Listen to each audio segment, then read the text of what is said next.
Muy bien, muchas gracias, doctor Muñoz. Querido amigo, muchas gracias por esta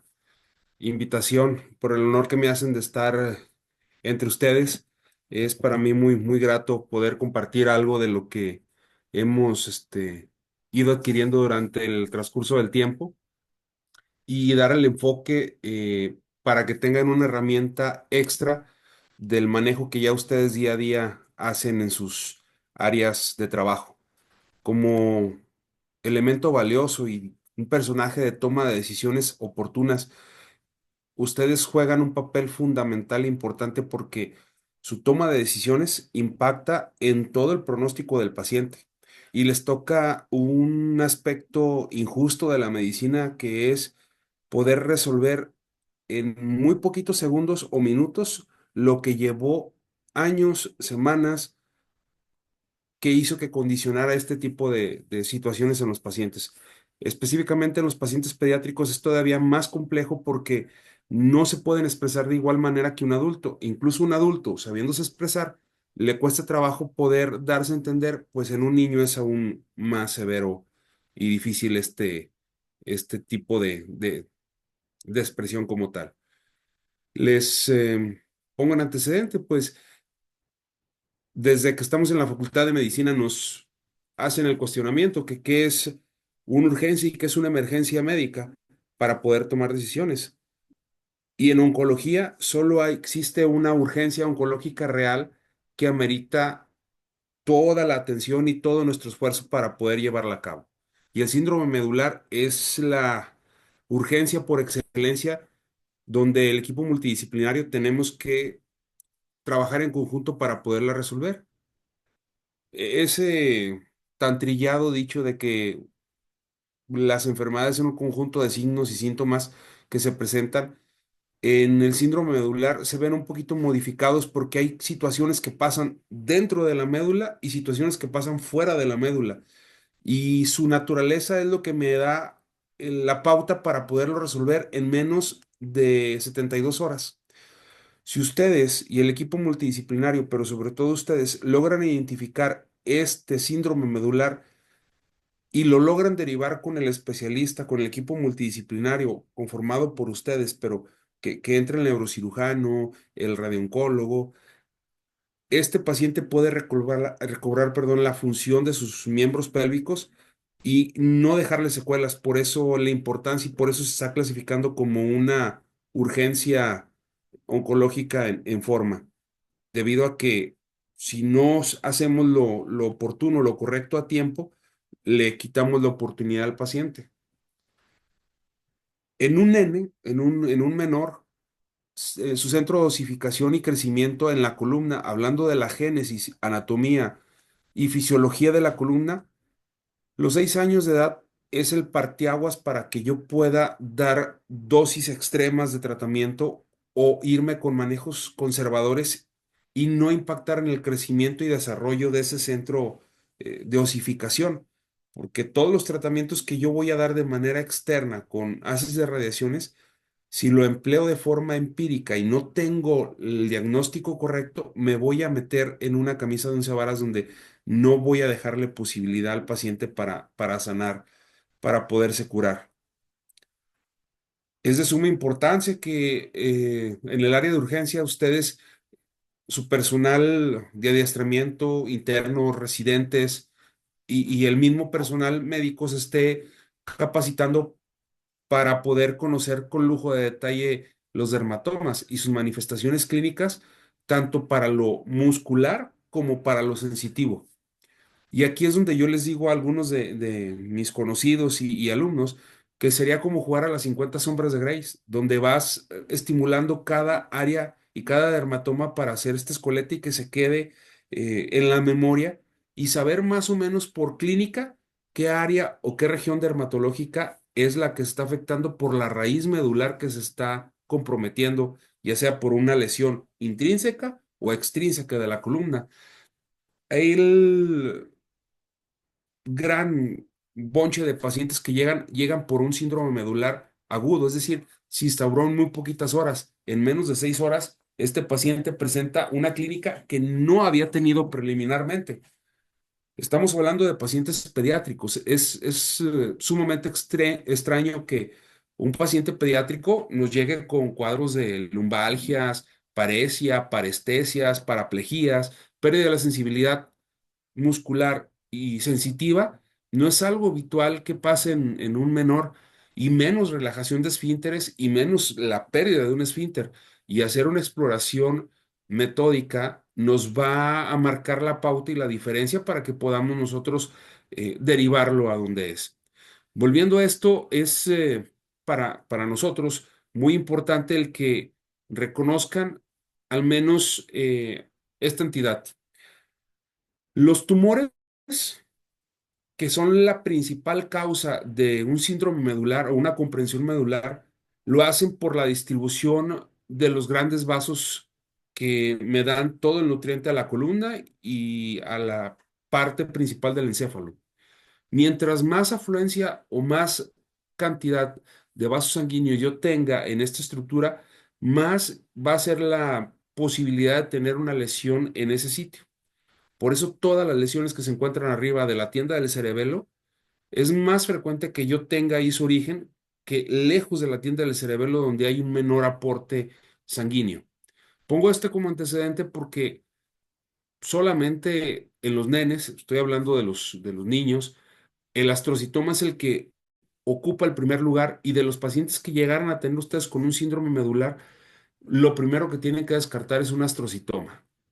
Sí o sí un tumor de la glía, un astrocitoma, va a ser la principal sospecha en ustedes para que tomen decisión y se pueda dar un tratamiento y no deje secuela en los niños. No vamos a hacer la solución en fondo, pero sí me va a ayudar para que ese pequeñín no quede con secuelas y después me dé tiempo de emplear el resto del tratamiento. Como un esquema general, las lesiones cervicales siempre me van a dar alteraciones en la sensibilidad. Voy a tener parálisis, alteraciones de la sensibilidad distal cuando son cervicales. Y cuando son lesiones torácicas y lumbares, estas tienden generalmente a ser la sensación de adormecimiento, pero no eh, tan extensas ni presentaciones musculares como las cervicales. ¿De qué depende de la naturaleza de la causa de cada lesión que me esté comprometiendo de forma intrínseca o extrínseca a la columna? Es una realidad que vivimos todos en el país, que no en todos los servicios de urgencias donde nos desempeñamos o donde trabajamos, no tenemos al alcance una tomografía y menos el golden estándar del tratamiento que es la resonancia magnética. Pueden pasar semanas, meses en una institución de salud o en una institución pública para que se pueda llevar a cabo este diagnóstico. Entonces, la clínica es lo único que nos queda para poder llegar a estos diagnósticos. Y aquí es donde hay unas pautas que son las guías nacionales de cáncer, que es la NCCN, para que el correcto actuar del médico esté basado en una evidencia científica y médica y no se haga una práctica médica basada en ocurrencias, sino en evidencia médica.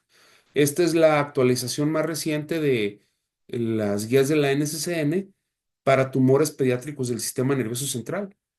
Es de ahora del 17 de enero del 2025. Entonces está reciente y esta se está actualizando cada 4 o 5 meses para poder estar en boga. Algo que quiero resaltar de los tratamientos exclusivamente con el manejo en el cual yo me desempeño, que es la radioterapia, es que cada órgano tiene una tolerancia.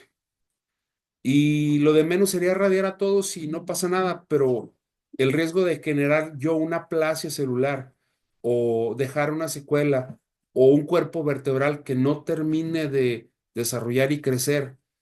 hasta los 15, 16 años que terminan de formarse los centros de osificación en una persona adulta joven, yo, si no tomo una buena decisión y no tengo esto en pauta y trato de forma empírica al paciente, puedo dejar sin posibilidad a un paciente para readaptarse a una vida productiva. En cuanto a la epidemiología en México, generalmente el 1 o 2% de los tumores cerebrales me van a dar una célula cancerígena que me invada el canal medular de forma directa o indirecta. La mayoría de los tumores generalmente son por metástasis y un porcentaje muy, muy bajo es por un tumor primario en el sitio o la columna como tal. Existen diferentes etiologías y estas etiologías me ayudan a saber la génesis, la naturaleza de cómo se fueron dando. Si son tumores que se crearon en la columna, yo voy a pensar en tres diagnósticos principales. El primero son los gliomas, los tumores de la glía, ya sean de bajo o alto grado, aunque no tenga una biopsia, aunque no tenga sospecha o antecedentes familiares. Si me llega un niño menor de 10, 12 años con síndrome medular, con la pérdida de la sensibilidad con los dermatomas que habíamos visto anteriormente y con clínica inespecífica, sin ningún antecedente, sin ningún trauma, sin ninguna evidencia de alguna lesión, porque estos son exclusivamente oncológicos, que es el, lo que nos va a ayudar en la toma de decisiones. Ese niño que les va a llegar urgencias, los lleva la mamá corriendo porque no puede mover sus piernas y perdió los esfínteres, o temporalmente regula sus esfínteres, usted debe pensar inmediatamente en ese algoritmo mental en un glioma. Lo vamos a corroborar posteriormente con una resonancia magnética. La ventaja que tengo con la resonancia magnética para quienes tengan resonancia magnética en sus centros y el paciente lo puede utilizar, somos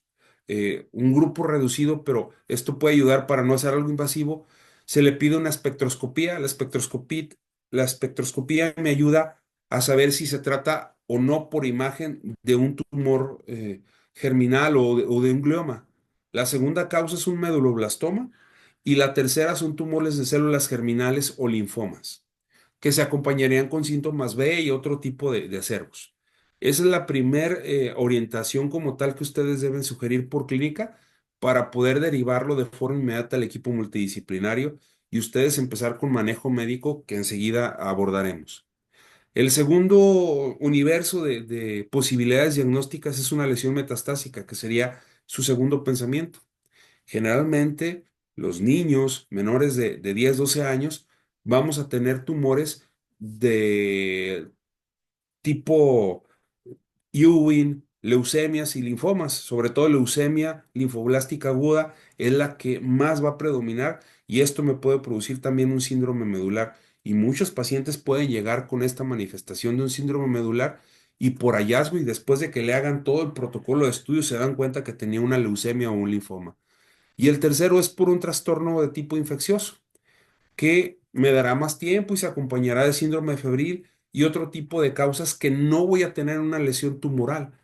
El componente infeccioso no está presente al menos que ya haya carcinomatosis, que el tumor me haya invadido varias partes del cuerpo y el síndrome medular solo sea una manifestación más, es cuando pudiéramos tener un síndrome febril en un paciente con cáncer, pero no sería lo típico en un paciente con síndrome medular,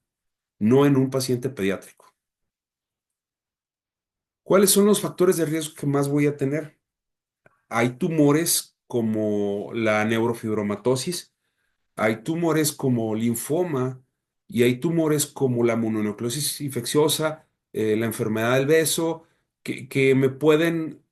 dar un componente de un antecedente y saber que va a tener un padecimiento oncológico como tal, como una neoplasia como tal. Hay varios trastornos genéticos que si su familia, su hermano, su papá tuvieron NF1, NF2 o neurofibromatosis o tumores neuroectodérmicos dentro del antecedente familiar, esos pacientes que me llegan a urgencias y que en el protocolo que ustedes hacen en la semiología, en el interrogatorio, se documenta que sus familiares tuvieron NF1, NF2, tumores neuroectodérmicos, son pacientes que ustedes llega con síndrome medular, sí o sí va a ser una lesión por un origen oncológico. Y todos los que están inmunosuprimidos están asociados mucho al linfoma. Entonces, todo un paciente que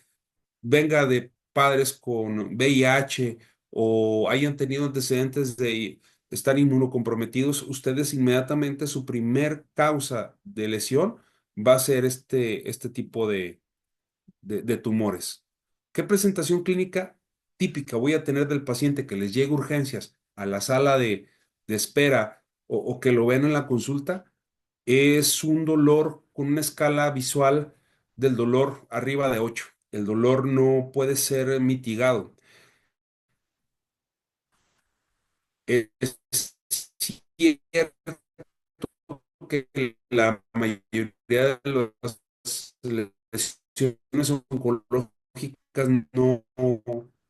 produce algia, no produce dolor. En el síndrome de compresión medular se comporta totalmente distinto porque por un factor externo, un tumor externo que me está comprimiendo la raíz nerviosa y me da estas descargas eléctricas y por eso el umbral del dolor va a ser intenso, no va a ser fluctuante, es persistente. La semiología de ese dolor va a ser constante y en aumento y se va a agudizar con cierta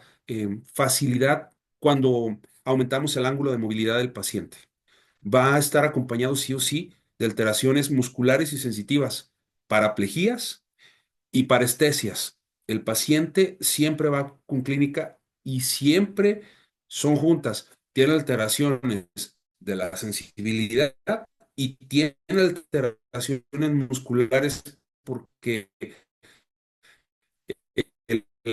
arco reflejo no cumple su función debido a que está sido por la lesión intrínseca o extrínseca de los cuerpos vertebrales. Esto, por añadidura, me va a dar pérdida de tono, voy a tener hipotonía aguda, no va a ser un paciente que va a tener va a estarse atrofiando su músculo poco a poco, no es súbito. Y voy a ver, un ejemplo, los dos músculos gemelos, aunque sea un menor de 10 años, voy a ver cómo está un estado de flacidez en alguno de los dos miembros, porque siempre predomina hacia un lado. Pocas veces es bilateral por clínica. Eh, Generalmente es unilateral. Y la prueba diagnóstica es que va a tener pérdida de control de esfínteres. Ustedes, con el consentimiento, desde luego, de los padres y teniendo mucho cuidado, porque ahorita nos encontramos en una línea muy delgada, con un termómetro o con un objeto romo, van a poder revisar el esfínter del ano o reflejos cremasterianos o reflejos del abdomen para ver si hay ascenso o descenso de testículos teniendo eh, todos los cuidados pertinentes para no meternos en una situación. En los pacientes que sea posible realizar un tacto rectal, van a ver que la pérdida de los esfínteres, tanto internos como externos, están totalmente perdidos.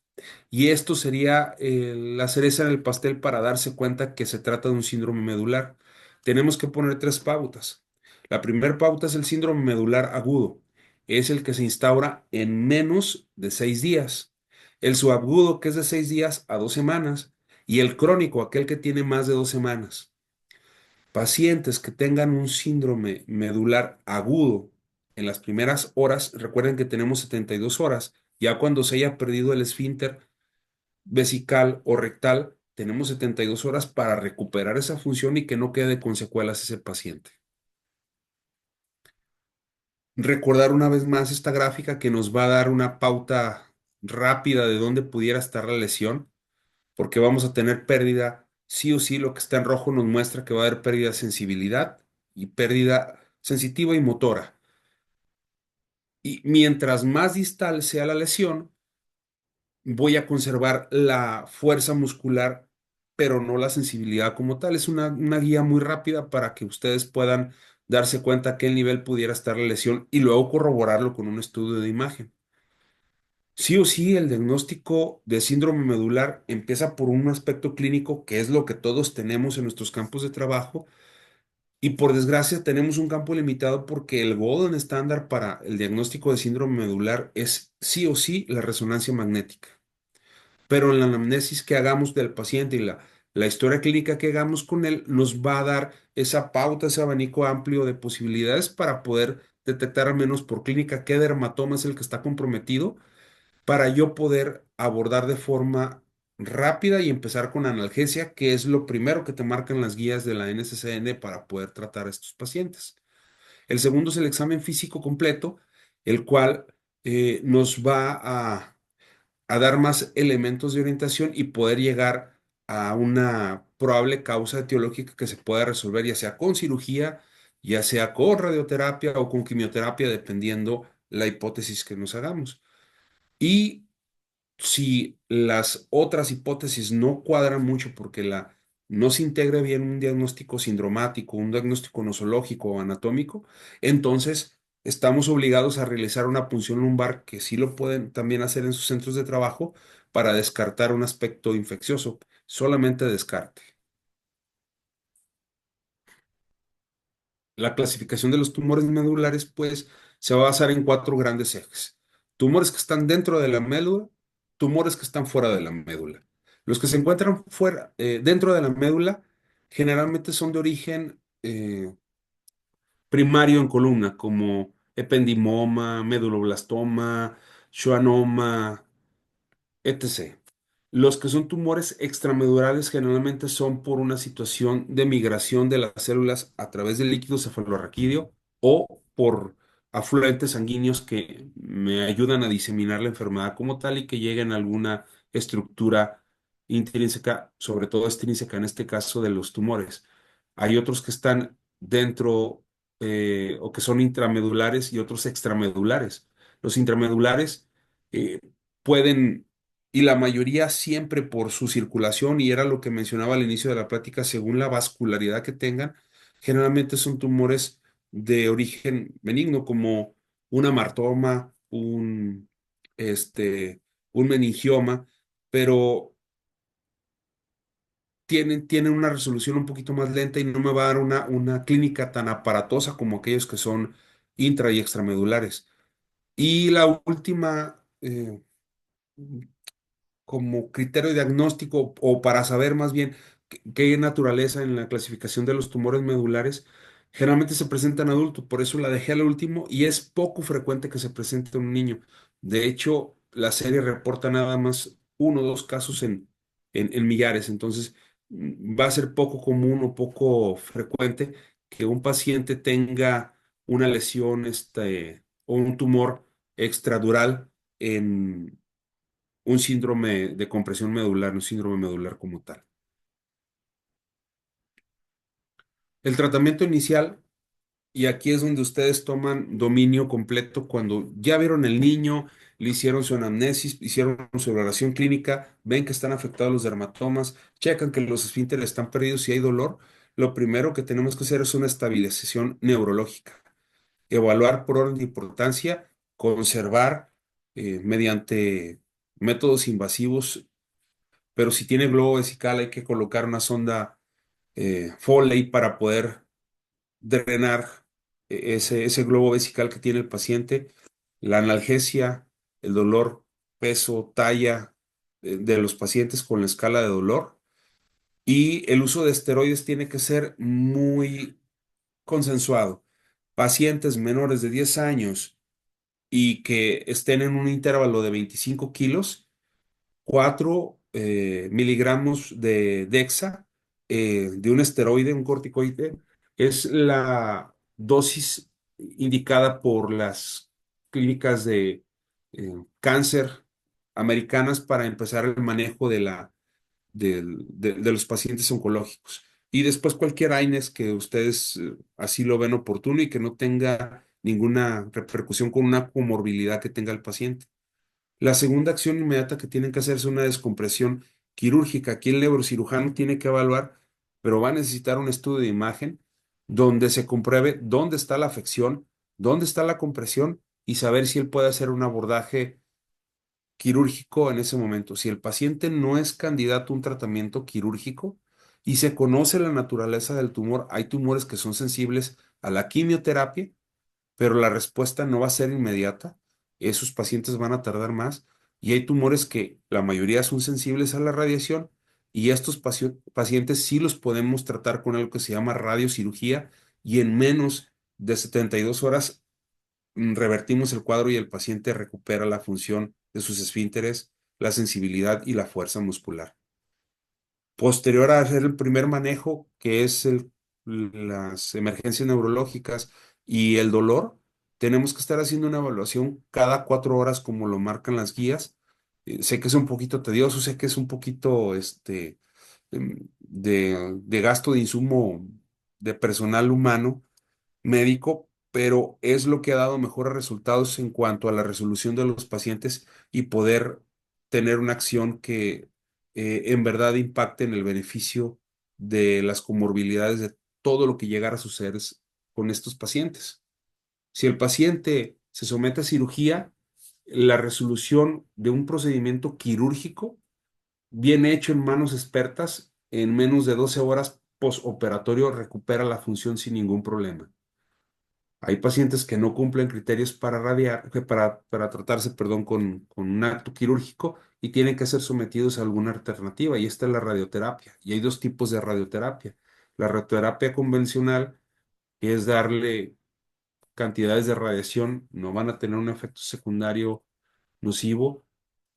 y la otra es la radiocirugía, donde la concentración de radiación es muy grande en una o hasta 5 dosis de radiación, versus la radioterapia convencional, que serían 10 o 15 o 20 días, dependiendo la naturaleza clínica del tumor,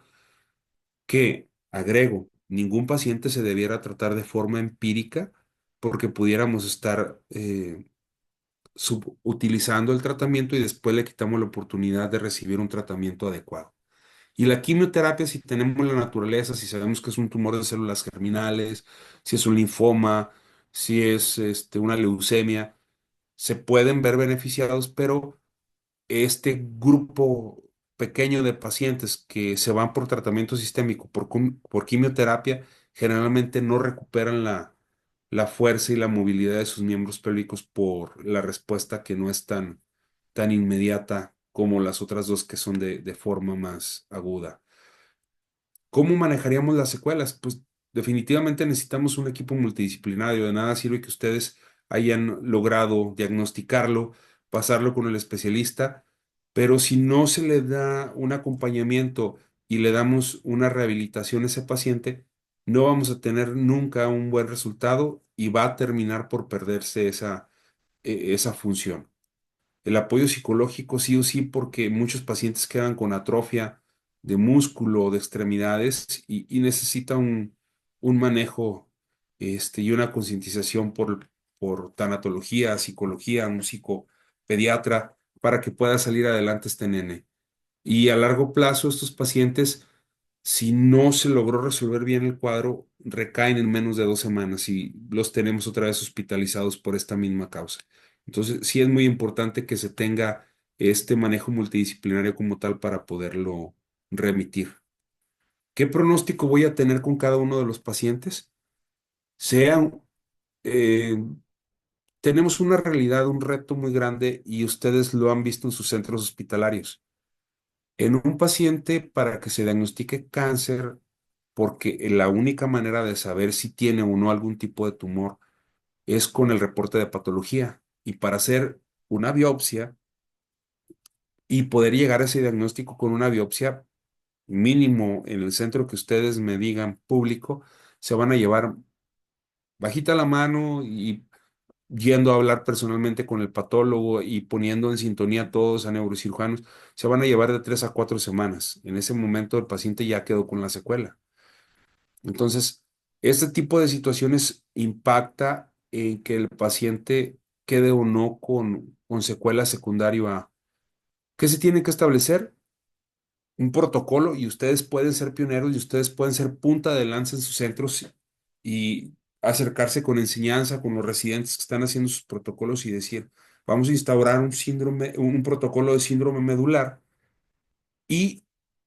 cuando nos llega un paciente con estas características clínicas haciendo un checklist,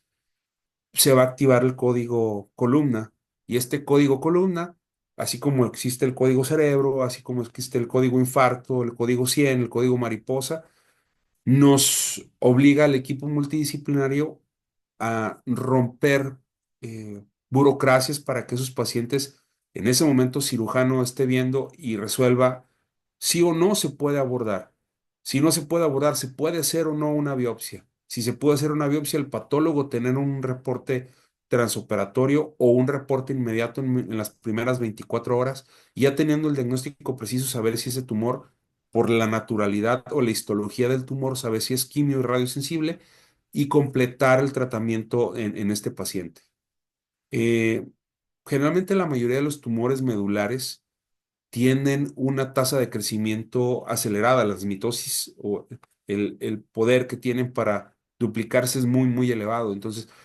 sí depende mucho de todos nosotros que esto pueda remitirse. Mm, el pronóstico lo habíamos mm, tratado anteriormente y lo habíamos platicado, depende mucho de la astucia del médico para hacerlo.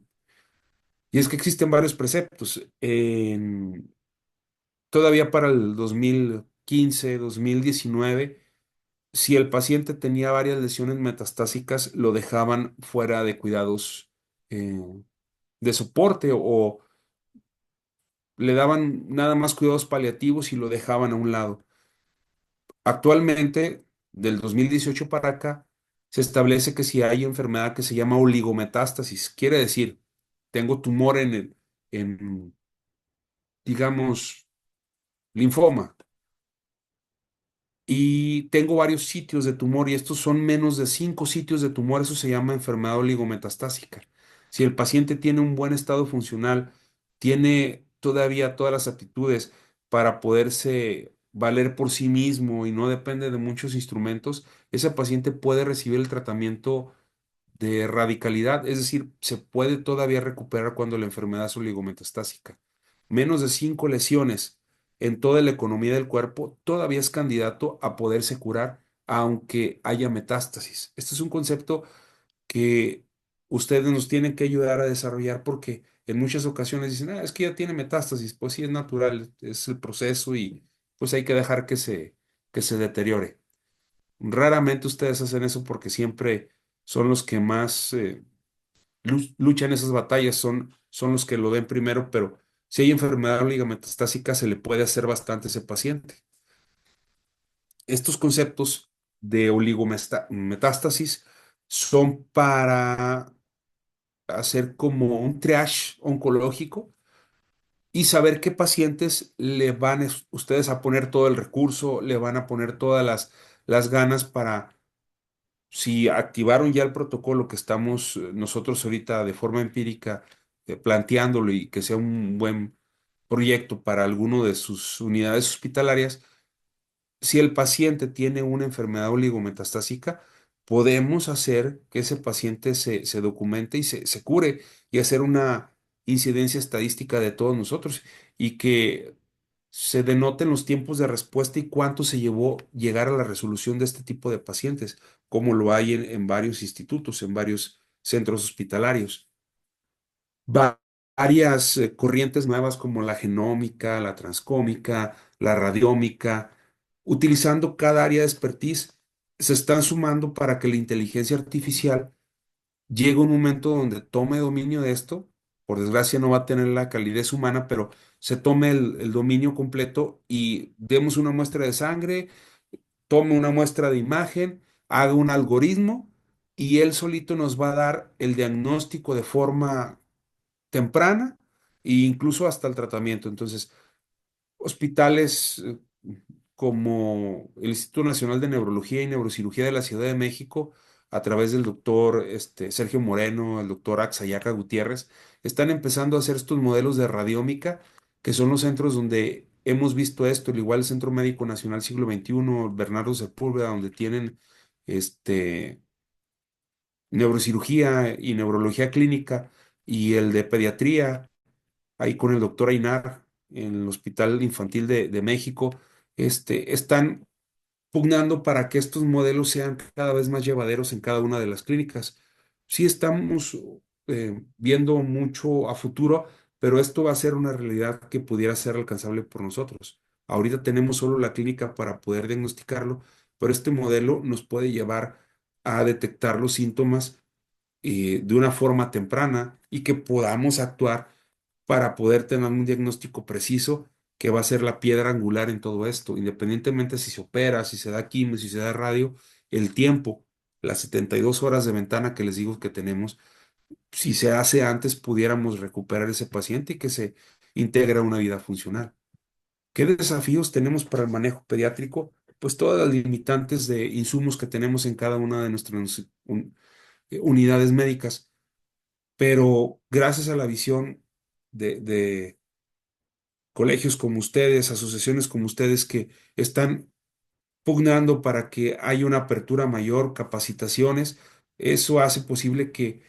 más personas puedan tener el conocimiento necesario para una toma de decisiones correcta y poder llegar a un diagnóstico y una recuperación de estos pacientes. Los avances de tratamiento que tenemos solo en centros eh, grandes, que son técnicas donde tienen quirófanos híbridos para poder hacer ahí mismo un abordaje quirúrgico y en el mismo momento operatorio tienen ahí pegadita la sala de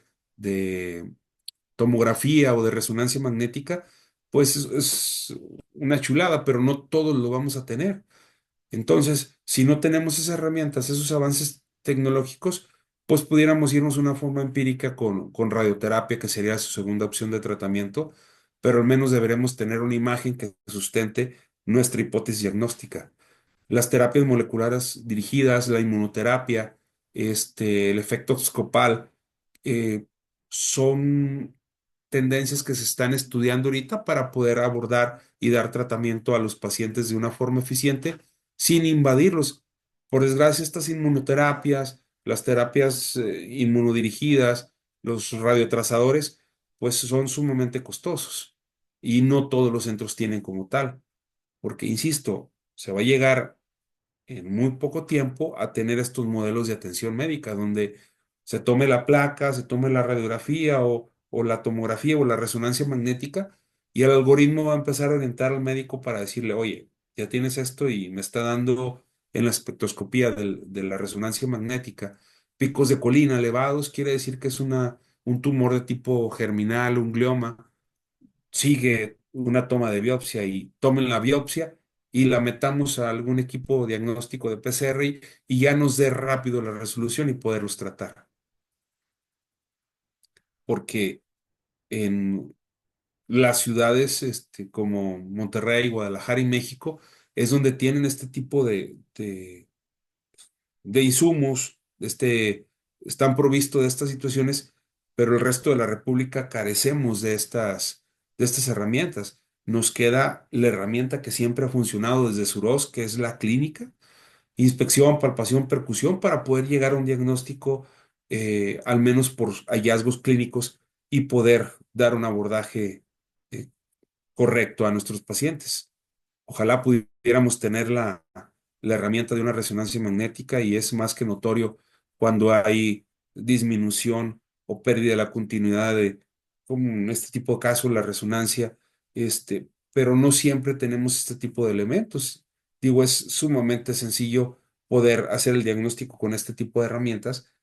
y aún así todavía no nos daría la etiología de la causa de este tipo de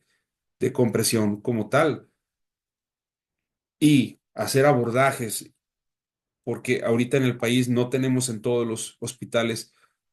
aceleradores lineales para poderlos tratar, y menos un Gamma Knife, un Cyberknife para poder hacer radiocirugía, pero sí tenemos aceleradores convencionales que pudieran igualar estos tratamientos. Como ven aquí hay una lesión que se encuentra comprimiendo y comprometiendo el canal medular, y eso se le puede dar un tratamiento que se llama radiocirugía, y con el paciente puede solucionar su patología como tal, en caso de que no sea un paciente candidato a un abordaje quirúrgico, porque estamos limitados, es una realidad, estamos limitados, cada vez faltan más insumos, pero el mexicano, el médico mexicano es un producto muy valioso y ha sabido sobreponerse a muchas carencias y necesidades, al menos por clínica, poder llegar, porque los tratamientos, si es quirúrgico, es invasivo, si es con radioterapia, aunque pareciera ser muy noble, colocar este tipo de marcos, que es un paciente despierto, que se le pone anestesia, de todas maneras es muy traumático y el niño, aunque le vaya bien, queda con secuelas y queda asustado por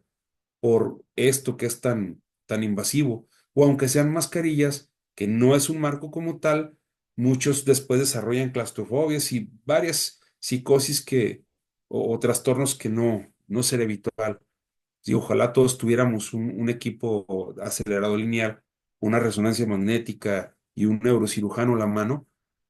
pero ustedes cumplen ese proceso tan grande y tan valioso y hacer enlaces entre las diferentes clínicas para si les llega un paciente con esas características, poder hacer una estrategia y reducir los tiempos de respuesta para poder apoyar a estos pacientes que tengan alteraciones en la columna. Porque sí o sí, después de que se da el tratamiento, les digo, las secuelas emocionales que quedan son bastantes. Algunos quedan con alteraciones en, en su integración como tal y en casa no siempre tenemos la red adecuada de apoyo para los pacientes. Los seguimientos que se deben dar a estos tipos de pacientes después de que pasaron por un síndrome medular, sea agudo, subagudo o crónico, sea intrínseca, extrínseca, intramedular o extramedular, sea de un tumor primario en la columna o de un tumor metastásico, el seguimiento va a ser acorde y trajes a la medida de cada paciente según las causas como tal. Ustedes, como son un servicio totalmente resolutivo, ya no les tocaría un seguimiento a largo plazo, pero sí la satisfacción de saber que ese paciente, ustedes con la toma de decisiones cambiaron el futuro y se pudiera integrar una vida productiva adulta por hacer de una forma adecuada el abordaje con los pacientes. Bien, pues ya casi para terminar, vemos que los modelos de inteligencia artificial, la genómica del cáncer, las terapias personalizadas, las tomas de muestra que me predicen con antelación quién puede desarrollar un síndrome de compresión medular, la nanotecnología que haría un abordaje menos invasivo y la medicina regenerativa serán soluciones que pudieran solventar este tipo de situaciones, pero no todos los centros vamos a tener esta posibilidad. Tenemos que dar una calidad a los pacientes y valorar cómo les fue después de nuestra toma de mediciones e ir graficando las respuestas y los tiempos de respuesta que tienen cada uno de ustedes en sus unidades para poder llegar a cabo toda la génesis y todo el compromiso de estos factores. Recuerden mucho que todos los menores o los niños menores de 25 kilos o menos de 10 años, las secuelas que dejan son todavía más notorias porque puede haber eh, asimetría de las extremidades, secundaria a una mala toma de decisiones como equipo médico de primer respuesta, como es el urgenciólogo. Para casi concluir, el- deben de saber que las urgencias oncológicas solo hay una, ni el síndrome de lisis tumoral, ni el síndrome de vena cava, ni la lisis puntina, ni alguna otra alteración o secuelas como hemorragias tienen tanto impacto en la sociedad y en los niños, sobre todo, como un síndrome medular. Por eso es de suma importancia que todos hagamos talleres innovadores y hagamos puentes de lazos y hagamos protocolos para tener una respuesta más oportuna e inmediata. Y en el centro que no cuenten con ese herramienta o con ese equipo multidisciplinario, derivarlo entre nosotros para poder acortar los tiempos. Durante la preparación que tuve en alguno de los centros que ya había mencionado el doctor, se hacían mesas de trabajo y una revisión semanal o quincenal para poder acortar los tiempos de respuesta y dar este beneficio a todos los pacientes. Este algoritmo es el que me gustaría que se quedaran ustedes como tal, donde si hay sospecha de compresión medular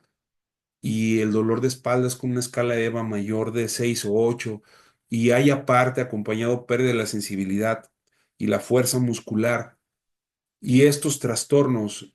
son diagnosticados mediante un estudio de imagen o no, vayamos tomando las decisiones y mientras sí o no exista una comprobación con imagen, empecemos manejo con esteroide, que esto me va a ayudar a prolongar los periodos de actuación de todo el equipo multidisciplinario.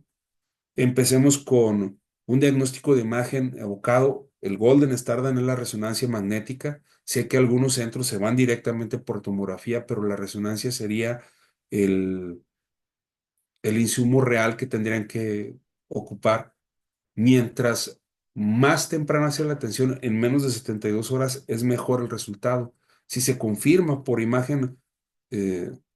por imagen de resonancia magnética que hay una compresión medular, el tratamiento, le pese quien le pese, nos guste o no, es quirúrgico primero, pero si el paciente no cumple con criterios para dar un abordaje quirúrgico, nos iríamos a un abordaje con radioterapia. Si sí cumple con un abordaje quirúrgico, de todas maneras le va a tocar radioterapia y valorar si podemos hacer un abordaje con tratamientos sistémicos. Nunca van juntos la radioterapia y la quimio, porque la toxicidad, la aplasia medular que puede provocar y los efectos secundarios podrían ser letales para el baby. No es adecuado mezclar los tratamientos, sobre todo quimio y radio, en este tipo de trastornos. Estoy hablando de síndrome medular. Para otras patologías se puede hacer concomitancia, se pueden mezclar, pero no aquí.